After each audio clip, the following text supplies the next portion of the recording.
নমস্কার বন্ধুরা, তোমরা সবাই কেমন আছো? আমি ভালো আছি।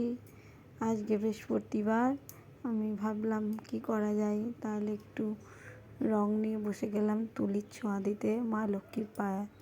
তো দুটো পা কখনোই আমার সমান হয় না, তো করার চেষ্টা করছি। আর যেহেতু তুলিটা আমার খুবই সরু পাতলা, যার জন্য একটু সময় লাগছে। আর মেঝেটাও খুব তেলতেলে, যার জন্য ধরছে না কালারটা। আর বাঁ হাতে যেহেতু আমি ফোনটা ধরে আছি, তাই সম্পূর্ণটা ঠিক করে আসে নাই, মানে ভিডিওটা ছবিটা ভালো করে আসছে না। তো দেখো কেমন হচ্ছে, অবশ্যই জানাবে। এই প্রথম আমি ভিডিও এডিটিং করে ছাড়ার চেষ্টা করছি। সকলে পাশে থাকবেন, ভালো লাগলে অবশ্যই কমেন্ট করবেন, শেয়ার কমেন্ট করতে কেউ ভুলবেন না যদি ভালো লাগে তো।